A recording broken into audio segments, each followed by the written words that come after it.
They cheered when the string lights blinked on. I smiled, counted exits, and set the tray down like I was laying a map. My name is Captain Arden Price, 34.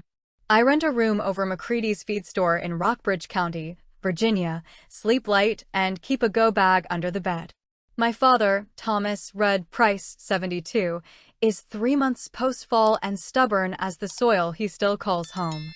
My sister, Harper Vance, 41, arrived from D.C. with a rehearsed grin and a convoy of strangers. When she tapped her wine glass, I didn't blink. On some battlefields, bullets are paperwork and words are grenades. Tonight, I'd let her pull the pins and let the evidence do the blast work. Before we go any further, I want to know, where in the world are you hearing this from? Share it in the comments, because even if our paths are different, pain and strength sound the same everywhere. The hum of a generator was the first thing I noticed.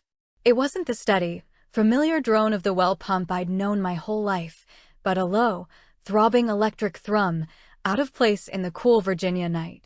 I was a guest in my own home, a visitor on leave. I'd been home from my last deployment for 6 months, and the rhythms of civilian life still felt a little foreign, like trying to walk in someone else's shoes. I'd set a timer for Dad's evening medications, the low chime a modern punctuation mark in a house filled with the ghosts of analog clocks. My own internal clock, calibrated by years of sunrise patrols and midnight watches, was a far more precise instrument. The party was a fundraiser, a celebration of local heritage, Harper had called it. She'd rented a massive white tent that swallowed half the front pasture and hired a caterer who served tiny, beautiful things on even tinier plates. The air was thick with the scent of pine shavings from the barn floor, mixed with an unfamiliar perfume that clung to the blazers and tweed coats of Harper's guests from the city. I stayed near the perimeter, a silent observer in a world of small talk and clinking glasses. I've learned to watch, to listen for the quiet signals. The way a man's shoulders slump just before he says something he regrets. The slight, almost imperceptible tremor in a hand holding a drink too long. I'd seen it all over the world, a universal language of unspoken fear and hidden agendas. Tonight, I was watching the way Harper moved. She glided through the crowd with a practiced ease, her laughter a little too loud, her smile a little too wide. She was selling something, and the product was our life. The product was my father's land. My father, Red, was the anchor of this place. The land was in his hands, his knuckles a roadmap of every fence post he'd ever driven, every field he'd ever turned. He was a man of few words, and his love was in his actions. A hand on my shoulder as I left for a tour. A hot cup of coffee waiting for me when I got back. He'd taught me the value of quiet strength, of doing the work without needing the applause. He trusted me implicitly, and I him. We understood each other on a level that had no need for words. That was the first crack in the foundation, the moment I realized that Harper, with all her polished words and grand gestures, had no concept of this kind of trust. A woman in a silk dress approached me, a familiar face from town. She had a kind, tired expression, and she whispered, "Arden, dear, what's all this I hear about a trust?" I just smiled and shook my head, my jaw a little tighter than I would have liked. The rumors were already spreading, carried on the cool evening air like wildfire. I remembered a conversation from a few weeks earlier. Harper had been visiting, her face a mask of concern. "Arden, Dad's getting older," she'd said, her voice soft and full of practiced grace. "We need to start thinking about the future. His finances. His care." I had agreed, of course. It was a reasonable concern. But her eyes, though, were a different story. They were hungry. They flickered over the deed on the mantelpiece, the signed papers locked in the fireproof safe.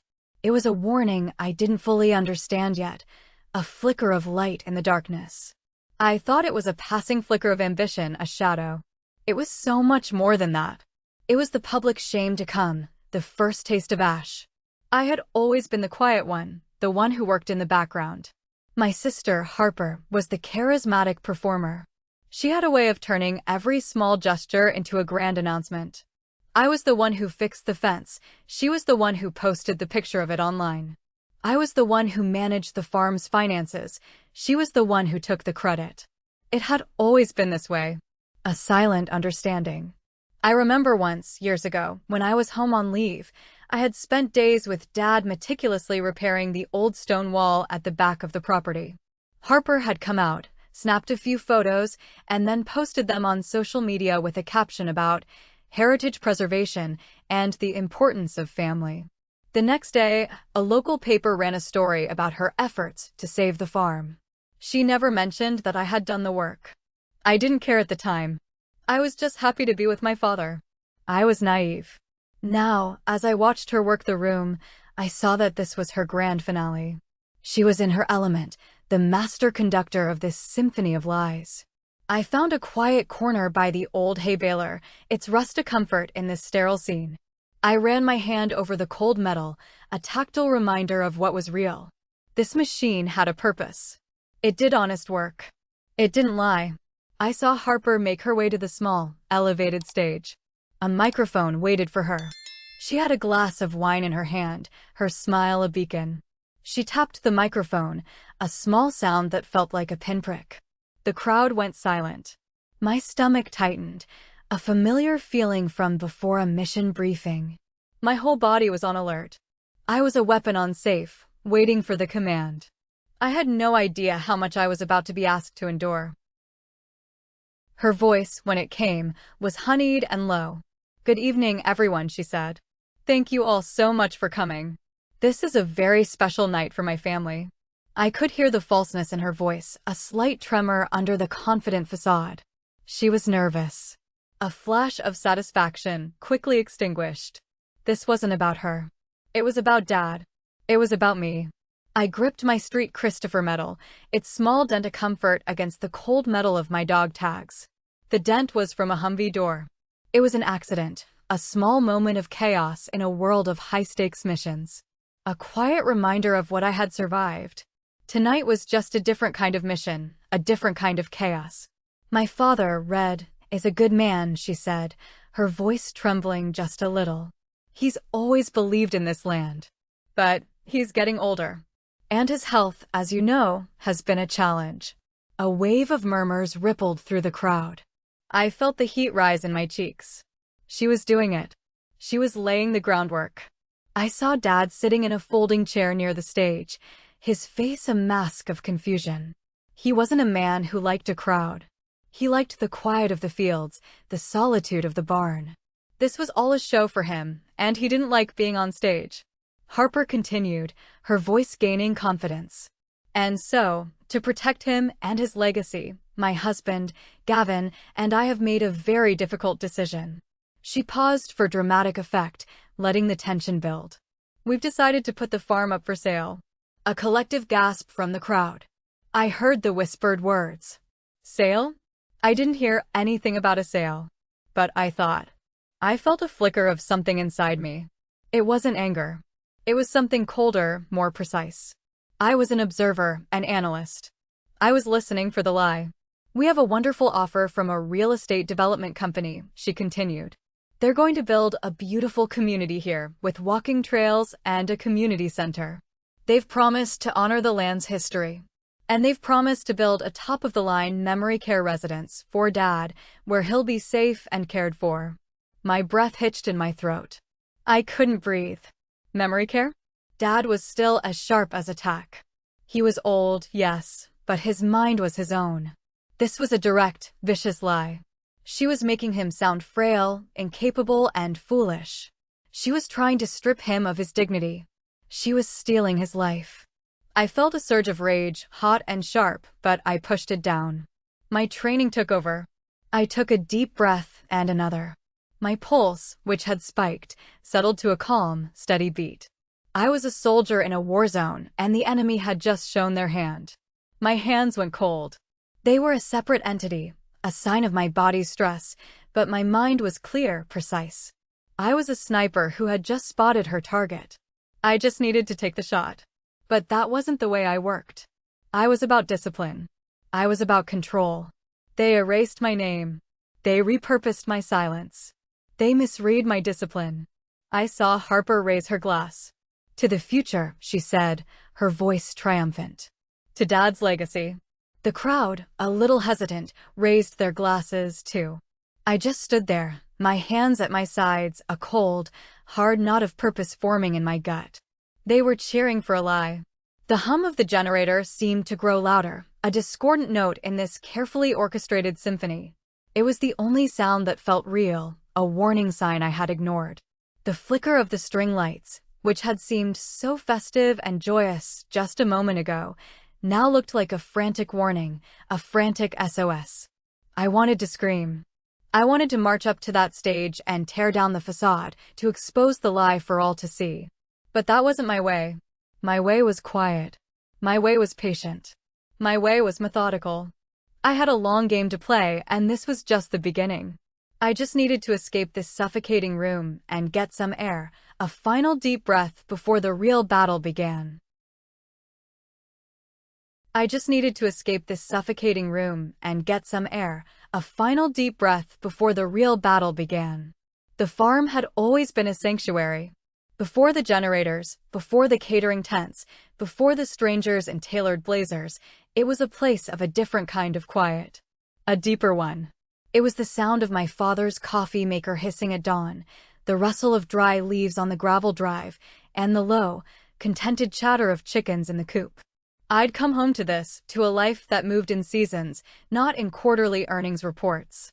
After years of deployments, this was my anchor. I had a rhythm. Up before the sun, coffee with Dad on the porch swing. He would sip his coffee and read the weather in the clouds. I would watch the barn door, the familiar tilt of it, a 5-degree lean that had been there my whole life. There was a comfort in the unchanging. We spoke little, just existed in the same shared peace. This was the life they saw as a chore. A burden. A thing to be managed, then discarded. Harper and her husband, Lucas, saw it differently. To them, my life here was just a holding pattern. A simple job I was performing until a more suitable life presented itself. They never said it in so many words. It was in the pause after Harper would call, her voice dripping with rehearsed grace, asking about Dad's health. A long silence, followed by, "Is he still sleeping in the west bedroom? You really should get him that adjustable bed we sent over, Arden. It's better for his back." She didn't ask how he was. She gave instructions. She didn't listen to my answers. She just provided solutions I hadn't asked for. I was the daughter. I was the caretaker. I was the one who was here. They didn't see the work. They saw the rustic aesthetic. I was the one who knew the weight of a bale of hay, the one who could tell by the feel of the soil if it needed lime. They called me for tasks, picking up a package, checking on a bill, running into town for a specific brand of dog food. I never minded. It was part of the fabric of this place, the same fabric I'd learned to mend in my civil affairs work. You saw a problem, you found a solution. But to Harper, it was just clerical work. She even used that exact term once, on a video call with Lucas. I was in the background, out of frame, wiping the table down. "Arden's here doing her usual clerical work," she'd said with a small, brittle laugh. Lucas, with his brittle charm, had just smiled, a thin, knowing line across his face. I had always been dismissed. My promotions in the service, the medals I wore, the missions I'd led, they were just phases. Temporary. Not real work like their real estate ventures or their political galas in DC. They erased my accomplishments. They repurposed my purpose. They misread my discipline. They thought my quiet strength was naivety. They saw my silence as an empty space, a blank page they could write their own story on. My father's desk was the first sign. He had a pencil sharpener he used to tally the feed. He was meticulous, a detail-oriented man. I'd watched him for years. Every night before bed, he would check the inventory, his pencil a small, honest tool. One morning, I noticed the pencil was in the coffee mug on the counter, not in the holder on his desk. It was a tiny thing. A small theft of control. I didn't know it then, but it was the first crack. A micro-moment that would come back to haunt me. Another time, a sleek black SUV pulled into the driveway, an unfamiliar vehicle with DC plates. 2 men in suits got out. They stood in the field, talking to one another, before planting small orange flags in the pasture. I went outside and asked them what they were doing. Just some routine surveying, one of them said. Lucas was on the phone in the driveway. He waved and smiled. His charm felt brittle, and the smile didn't reach his eyes. When they left, I went to the field and pocketed one of the flags. I didn't know why. It felt like a piece of captured ordnance. The flicker of warning grew brighter. It started as small anxieties, Dad's new financial advisor, the new clinic he was going to see in Richmond, the unfamiliar names that kept popping up on the bank statements I managed for him. I saw a wire transfer, $40,000, to a company called Reed and Vance Holdings LLC. It meant nothing to me. Lucas was Reed. Harper was Vance. I'd seen the name before on her business cards. She just said it was a consulting fee for some work Dad had done. I let it go. I believed them. I wanted to. I was loyal. The last conversation I remember having with her before that night, she mentioned a friend, a Dr. Brenna Shaw. She's an expert in cognitive care, Harper had said, her voice a little too high. She's doing a baseline assessment for Dad, just to be safe. So we have it for the records. I remember the way the word records came out of her mouth. It didn't sound like a medical term. It sounded like a legal one. They had a plan for the farm. They had a plan for my father. They had a plan for me. My friend, Dana, a woman I'd known since we were kids playing in these very fields, saw it too. Dana, with her warm steel, was a nurse at the local hospital. She had a way of cutting through the noise. Arden, she had said to me over a coffee one afternoon in downtown Lexington, a few weeks before the party. Just be careful. Your sister is not your friend right now. I didn't understand. She saw my confusion. I'm just telling you, some of those folks from out of town, they're circling. She didn't say anything more. She didn't have to. She was giving me a field report, and her intel was good. I was getting a bad feeling. A cold sense of dread was settling over me, like the first frost of a long winter. It made the sound of crunching leaves under my boots feel sharp and brittle. The flicker, I realized, wasn't just a warning. It was the constant, low-grade pulse of a slow-moving deception. I felt the slow erosion of my own certainty. I had always been so sure, so disciplined. I had been taught to trust my gut, to listen to the signals. My gut was screaming. And so I did what I always do. I started to gather data. I started to check the facts. I had my own records. The ones no one knew about. I had the fireproof safe. I had the bank statements and the power of attorney. I had the knowledge of the land, of the man, of the life. I started building a binder, a careful, methodical collection of everything. The truth was my ammunition, and I was stockpiling it. It all felt so far away, so removed from the reality of the farm. The sound of the wind through the pines. The sight of my father, in his familiar blue jeans and flannel shirt, walking the fence line, his shoulders a little stooped, but his gaze as sharp as ever. I wanted to believe that the orange flags and the strange wire transfers were just a mistake. I wanted to believe my sister was just trying to help. I wanted to believe that Lucas and Harper were what they seemed. I believed that right up until that night. The air inside the tent was humid and thick with the scent of lilies and roasted vegetables. It felt artificial, a manufactured elegance laid over the honest grit of the barn floor. The hum of the generator was a constant, low-frequency pressure against my eardrums. My father, who hated attention, was on a small stage, a microphone stand awkwardly placed beside his worn armchair. He looked out of place, a solid oak tree transplanted into a porcelain vase. His eyes, usually so sharp and knowing, held a flicker of confusion. A flicker that my sister, Harper, was already leveraging. She stood beside him, her hand on his shoulder, the picture of a concerned daughter. Her husband, Lucas, stood a few feet back, his brittle charm on full display as he nodded to guests and clutched a glass of expensive bourbon. The crowd was a mix of local farmers and ranchers, their faces etched with the sun and the years, and Harper's associates, all sharp lines and polished shoes. The two groups didn't mix. They orbited each other like two different species. Harper tapped the microphone, a sharp, unwelcome sound. "Thank you all so much for being here tonight," she began, her voice a practiced melody of gratitude. This celebration is for a man we all love and admire, my father, Thomas Red Price. Today marks his 72nd trip around the sun, and we wanted to honor him. A polite ripple of applause. The locals clapped with genuine affection. Harper's people clapped on cue. This was the hook. The bait. I knew it. But still, a part of me, the last vestige of my naivete, wanted to believe she was capable of a moment of pure, selfless love. That part of me was quickly extinguished. She let the applause die down, then leaned into the microphone, her voice dropping to a conspiratorial whisper that carried clearly over the silent room. As you all know, Dad is a man of the land. He's always said this farm is his greatest legacy. And as he gets older, we, as a family, have to make some difficult decisions to protect that legacy. To protect him. My hands, which had been resting at my sides, went cold. A familiar physiological response. My pulse, which had been a steady 82 beats a minute, dropped to a calm, controlled 75. My body knew what was coming. It had been here before. I had trained for this. The battlefield of the heart was no different than any other. You had to stay calm, listen to the signals, and wait for your moment.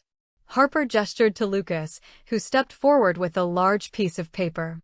The title of it was a bright, clean, printed thing, Rockbridge Creek Legacy and Development Project.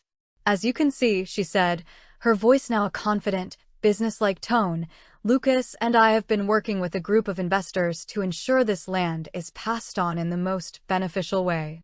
My father, in a moment of great foresight, agreed to the sale of a portion of the property to be developed into a residential community. This will ensure his legacy lives on. The collective gasp from the locals was audible. A few muttered, "The farm's for sale?" He never said anything. But Harper was a master storyteller. She was already ahead of them. "Now, I know what you're all thinking," she said, flashing a sympathetic smile. "Dad has always been so private. He's a man of few words. But he's also a man of honor. And he knows this is what's best. Not just for him, but for all of us." She gestured to a small table where a woman in a lab coat sat. "This is Dr. Shaw. She's a specialist in cognitive care, and she has a few words to say about Dad's baseline health, which we've been monitoring closely." Dr. Shaw, a friend of Harper's, a specialist in cognitive care, was a professional actress on this stage. She read from a prepared statement, a clinical voice reciting a series of terms. Early onset cognitive decline, compromised judgment, requires a managed environment. The words were like tiny darts, piercing my father's dignity, one after another. She painted a picture of a man who was no longer himself. A man who could no longer make his own decisions. The flicker of the string lights above us seemed to pulse with shame. Not my shame. Theirs. The flicker was a public declaration of the lie, a pulsing light that said, "Look at this. This is a disgrace." I felt the heat of 100 eyes on my back, on my father's confused face, on Harper's triumphant smile. They were waiting for a reaction. An explosion. A scene. I gave them nothing. My face was a mask of stillness. My body was an instrument of quiet discipline. I stood there, a silent witness, and watched the performance unfold. Harper returned to the microphone, her voice a low, intimate murmur. "And as much as we all love Arden," she said, her head tilted slightly toward me, "and as much as she's tried to help with the day-to-day work, she's simply not equipped to manage this. Her time in the service, while admirable, has left her unsuited for the level of care Dad now requires. He needs professionals. He needs a stable, consistent environment." A hush fell over the crowd. The insult, the humiliation, was directed at me. My identity, my service, my entire life was being twisted into a flaw. I was not capable. I was not stable. I was not to be trusted. They were erasing my name from the family. They were repurposing my silence as a sign of my incompetence. They were misreading my discipline as a lack of emotion. I felt a flash of white-hot rage, an instinct to charge the stage, to grab the microphone, to tell the truth. But my training held me steady. The last thing they wanted was a public scene, a hysterical woman yelling about her sister. They had set this trap, and they were banking on me walking right into it. The moment stretched, A frozen frame in a movie. The flash of a camera. The smug smirk on Lucas's face. The empty look in my father's eyes. I kept my jaw loose. I kept my hands at my sides. I was an observer, not a victim. I could feel the invisible line between me and the crowd. I was on the outside now. "So we are thrilled to announce," Harper said, her voice rising in a final, victorious crescendo, "that our offer has been accepted. Dad will be moving to Richmond next month, and the farm will be a beautiful new community for all to enjoy." To that, I toast my father, for his honor and wisdom in making this choice. They toasted. The crowd clapped. Laughter rippled through the tent. I just stood there, my feet rooted to the ground. The applause was a wave. It hit me. It washed over me. It didn't break me. It made me colder. Clearer. I turned and walked away from the light. I walked out of the tent, past the open flaps, into the cool night air. The laughter, the applause, the self-congratulatory chatter of Harper and her guests, it all faded behind me. The generator's hum was a dull, thrumming beat in the back of my mind, a ghost of the performance I had just left. I could still hear it, an endless echo. It was no longer a warning. It was the sound of a promise being broken. I walked until I was in the total darkness of the pasture, where the sodium lights of the highway in the distance were the only sign of the world, and even that felt far away. I walked until the hum of the generator was nothing but a memory. The sound of crickets and the rustle of dry cornstalks were the only things left in the world. The cold night air was a shock to my lungs, a jolt of reality after the suffocating air of the tent. My feet found a rhythm on the worn gravel road that led back to my small room above the feed store. One foot in front of the other. Left, right, left, right. The same rhythm I'd relied on in too many dark places. But this darkness was different. It wasn't the vast, open blackness of the desert or the close, oppressive dark of a forest at night. It was the intimate, personal blackness of a trust that had just collapsed. I could feel it physically. A cold, hard pit in my stomach, like a stone had been dropped there. It wasn't grief. Not yet. It was the shock of impact. My mind was running through a checklist, 100 small moments that now made perfect sense. The moved pencil. The orange flags. The wire transfers. The look in Dr. Shaw's eyes. The way Harper had looked at Dad's safe. It all connected now, a chain of betrayal, forged link by agonizing link. I didn't turn on a single light when I got back. The moonlight filtered through the single window, illuminating the dust motes in the air like tiny, lost stars. I pulled my fireproof safe from under the bed. The weight of it was a comfort. This was my sanctuary. This was where the truth lived. I laid it all out on the floor. My military pay stubs. Dad's bank statements. The pharmacy logs from the hospital, copies Dana had quietly slipped to me weeks ago, saying only, "Look at this, Arden." It's a red flag. I had looked at them then, and the dosage of the sedative Dr. Shaw prescribed had seemed high. It was flagged, a bright red note in a column of numbers. At the time, I just assumed it was a medication to help Dad sleep. Now, I saw it for what it was. A chemical agent designed to weaken his mind, to make his hands tremble, to make him seem confused. A weapon. Then, there was the final piece. The VA neuropsych report. I had gotten a copy through official channels, a quiet request to a former contact. It wasn't a narrative. It was numbers. It was scores. It was a cold, hard measurement of my father's mental acuity. It showed baselines. It showed no signs of cognitive decline. It showed a man with an intact mind. A man who was capable of making his own decisions. It was proof that Harper had lied. That Dr. Shaw had lied. That they had planned this. The silence in the room became a character in itself. It was no longer peaceful. It was heavy, a profound and absolute absence of sound, a vacuum where the truth had just rushed in, leaving me breathless. This was the moment I stopped asking why and started seeing what is. It was the moment the last of the denial fell away, like dead leaves from a tree in winter. I was standing in the cold, hard, unadulterated light of truth. The grief came then. Not in a flood, but in a slow, agonizing trickle. I didn't lose a house. I lost a sister. I lost the person I thought she was. I lost the sister who had once held my hand on the first day of school. I lost the shared memories, the family dinners, the comfortable silence of two people who understood each other. It was all a lie. The small acts of kindness were a setup. The calls of concern were reconnaissance missions. The smiles were a thin veneer over a core of greed. I realized I hadn't lost my home. I had lost the story I told myself about my family. Have you ever stood inside this kind of silence, where trust collapses? If you have, you already know what I felt. I sat there for a long time, the cold seeping into my bones. My head was clear. The flicker of the string lights from the party, the sound of the generator's hum, the polished lies, it was all gone. All that was left was the raw, unadorned truth. The bitterness was a physical taste on my tongue. But then, something shifted. Something that had been buried deep inside me, honed by years of service and sacrifice, began to surface. It wasn't anger. It wasn't despair. It was resolve. It was a cold, quiet purpose. They had lied. They had manipulated. They had taken what wasn't theirs to take. And they had underestimated the wrong person.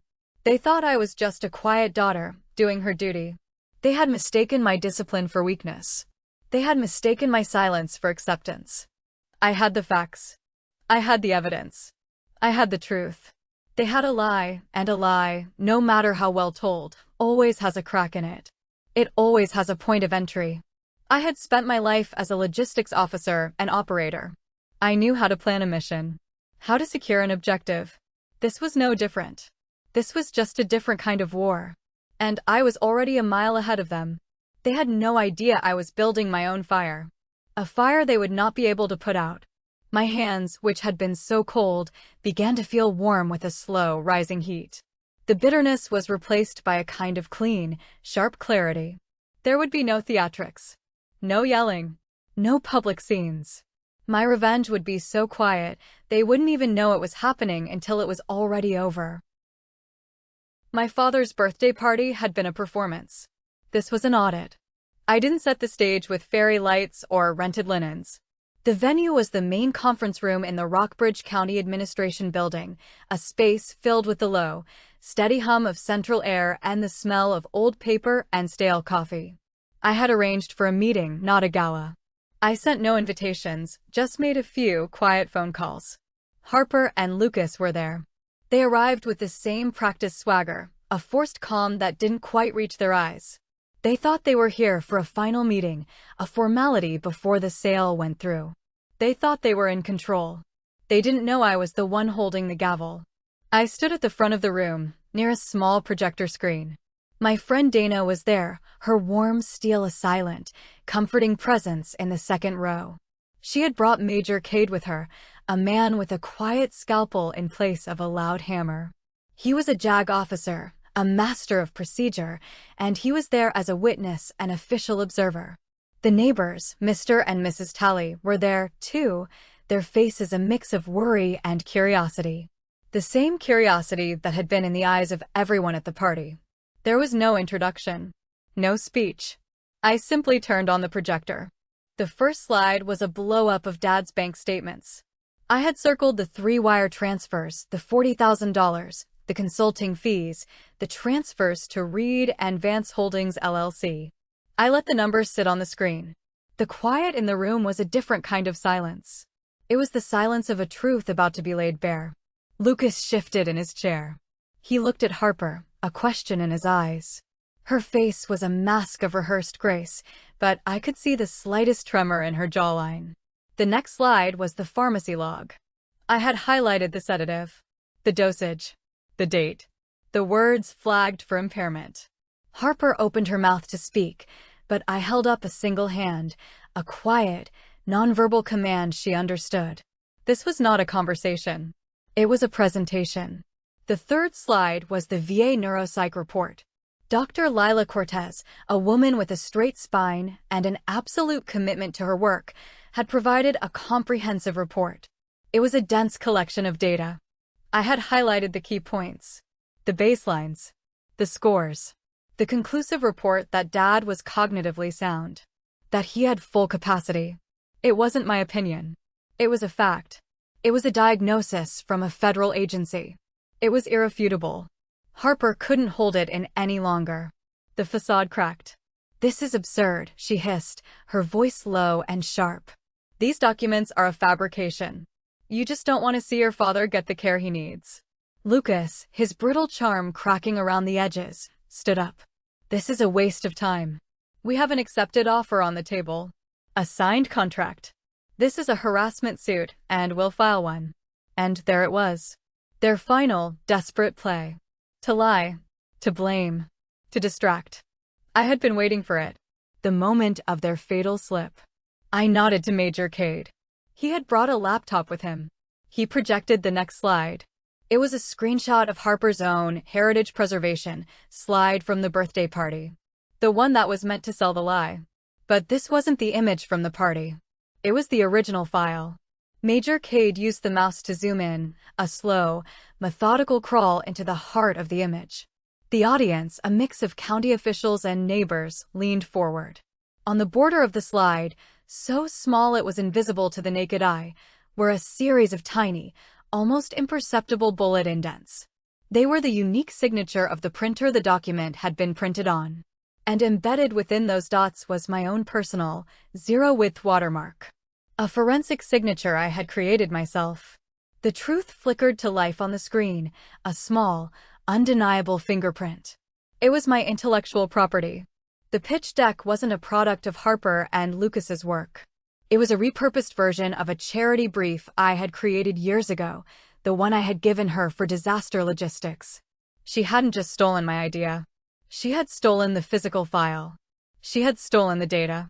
She had stolen my name, my work, and my purpose, and then, to make it even worse, she had used it to steal from our own father.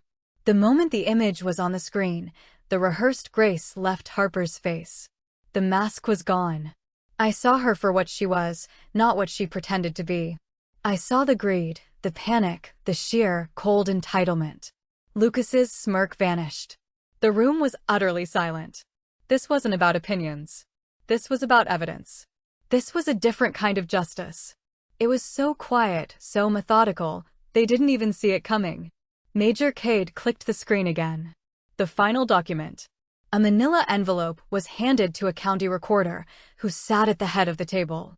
He opened it, pulled out a document, and began to read it, his voice low and official, into a portable microphone. It was a recorded transfer on death deed to the Blue Ridge Working Lands Trust. It granted Dad a life estate. He could live on and work the land until the day he died. It was a legal document I had filed weeks ago, right after I had collected my first pieces of proof. It also contained an agricultural conservation easement, a legal lock that would prevent any development. The land could never be sold to a developer. It would be held in trust forever, a living, breathing farm. I had placed a perimeter wire around the entire property, a legal wall they could not pass. I looked at Harper. I looked at Lucas. I didn't smile. I didn't say a word. I just stood there, my hands at my sides. And then, as the county recorder finished reading, I finally spoke. My voice was calm and steady. A final verdict. A final justice. All facts are on record. The silence that followed was a complete reversal of the silence at the birthday party. It wasn't the silence of anticipation. It was the silence of defeat. The air in the room felt lighter. The hum of the AC was a peaceful sound now, a white noise over the quiet reckoning that was unfolding. The flicker was gone. All that was left was the cold, hard light of truth. The silence that filled the county office after the reading of the deed was more deafening than any explosion. Harper's face, stripped of its rehearsed grace, was a landscape of raw defeat. Lucas's brittle charm had shattered completely, leaving behind nothing but a thin, nervous sheen of sweat on his forehead. They didn't shout. They didn't argue. They simply gathered their things and walked out. There was nothing left for them to say. The facts were on record.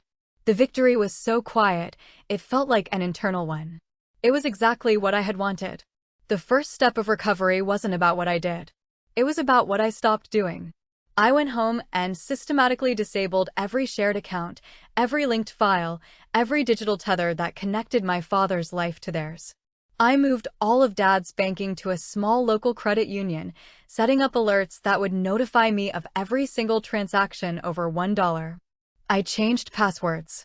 I unsubscribed Dad from every financial planning webinar Harper had signed him up for. I didn't announce it. I just did it. I was cutting the supply lines one by one with quiet precision.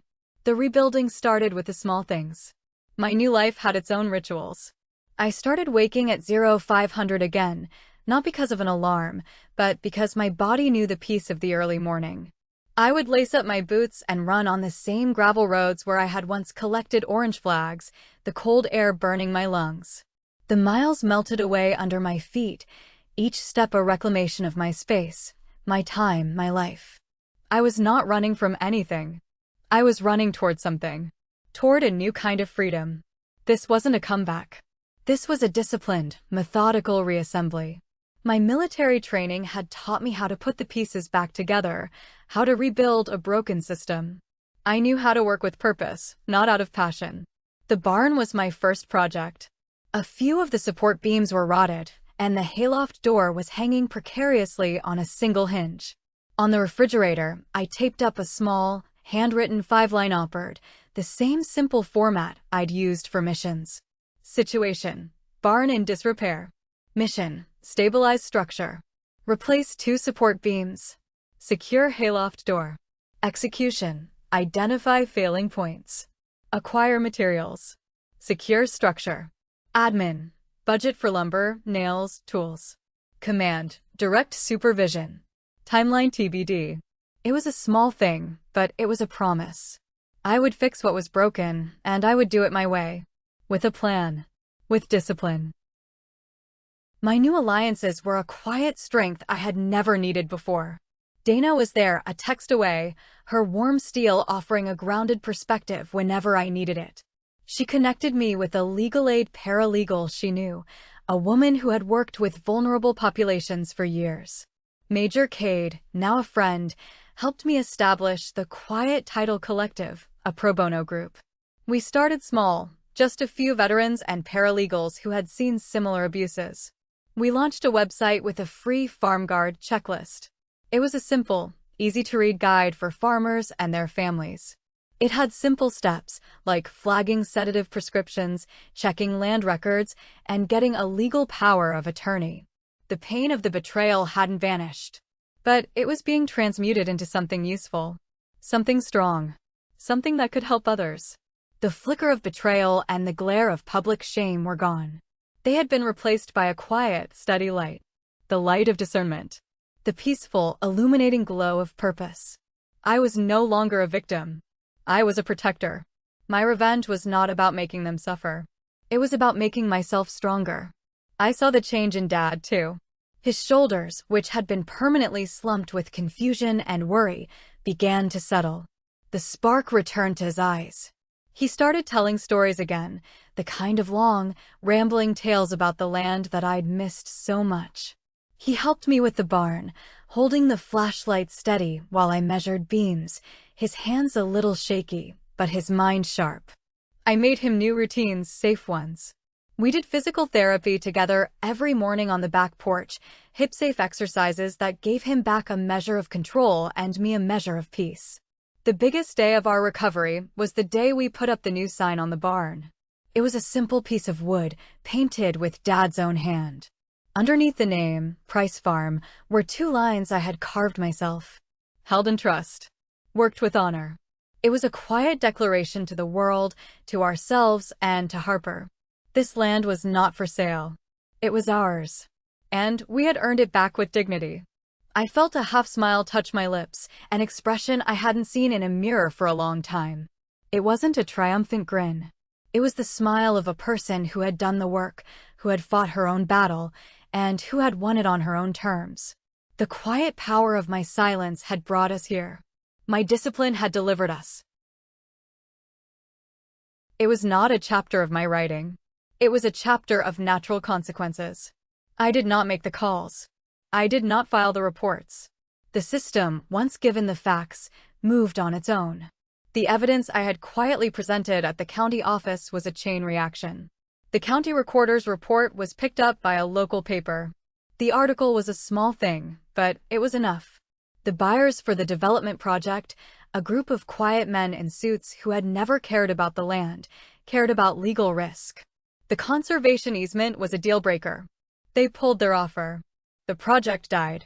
I heard from Dana that a formal inquiry had been launched against Dr. Brenna Shaw. The ethics committee was looking into the medical records I had provided. Her license was suspended pending the investigation. She wasn't a person to me anymore.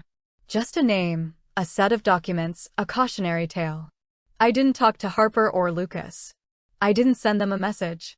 There was nothing left to say. My last words to them, all facts are on record, were a complete sentence. It was a verdict.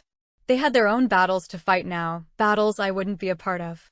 The legal and financial investigation into their LLC, the quiet whispers from their professional circles, the loss of a deal they had so desperately wanted, those were their burdens to bear. Not mine. The last flicker of the story, the final note, was not a grand event. It was a quiet piece.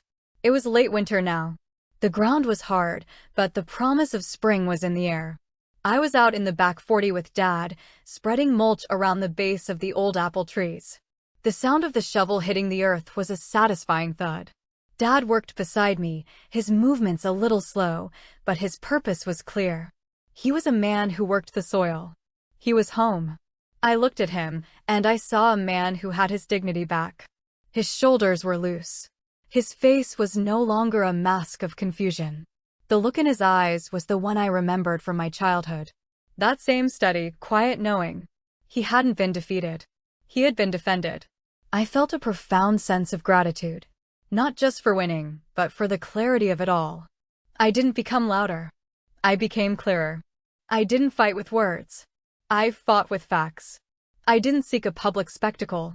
I sought a quiet, dignified return to my life. I had walked through the fire, and I hadn't come out burned. I had come out annealed, strengthened. The true victory was not the defeat of my sister. It was the healing of my own heart. The forgiveness I gave myself for being so naive, for believing in a story that wasn't true. Forgiveness wasn't about them. It was about me. It was about letting go of the bitterness that had been a physical taste in my mouth for months. It was about accepting that some things, and some people, were simply meant to be released.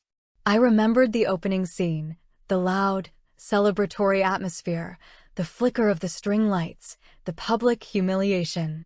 It all felt so far away now. Like a scene in a movie I had watched, but not a life I had lived. That wasn't my life. My life was here. It was the sound of a shovel hitting the ground. It was the smell of cold, fresh mulch. It was the sight of a dog, our old farm dog, snoring on the porch in a patch of late afternoon sunlight. A few weeks later, a postcard came in the mail. It was a simple picture of a red barn in the snow. It was from the Tallies. The message on the back was just 2 words, written in a shaky old hand. Still keeping watch. They had a quiet purpose, too. And in their own way, they were a part of my new community, a part of my chosen family. A family built on warm steel, quiet strength, and honest purpose. My life was no longer defined by the betrayal. It was defined by the recovery, by the work, by the honor. The light that flickered then was a warning. The light that flickers now is the porch lamp at night, a peaceful beacon, a light that says I am home, I am safe, and I am at peace. I didn't need the spotlight to prove my worth. My quiet purpose was the only proof I ever needed. Have you found your way back from betrayal? If you've ever walked through something like this, tell me your story in the comments. I read them all, and someone out there needs to hear what you've survived. And if you want more stories that remind you you're not alone, stay here with me for the next one.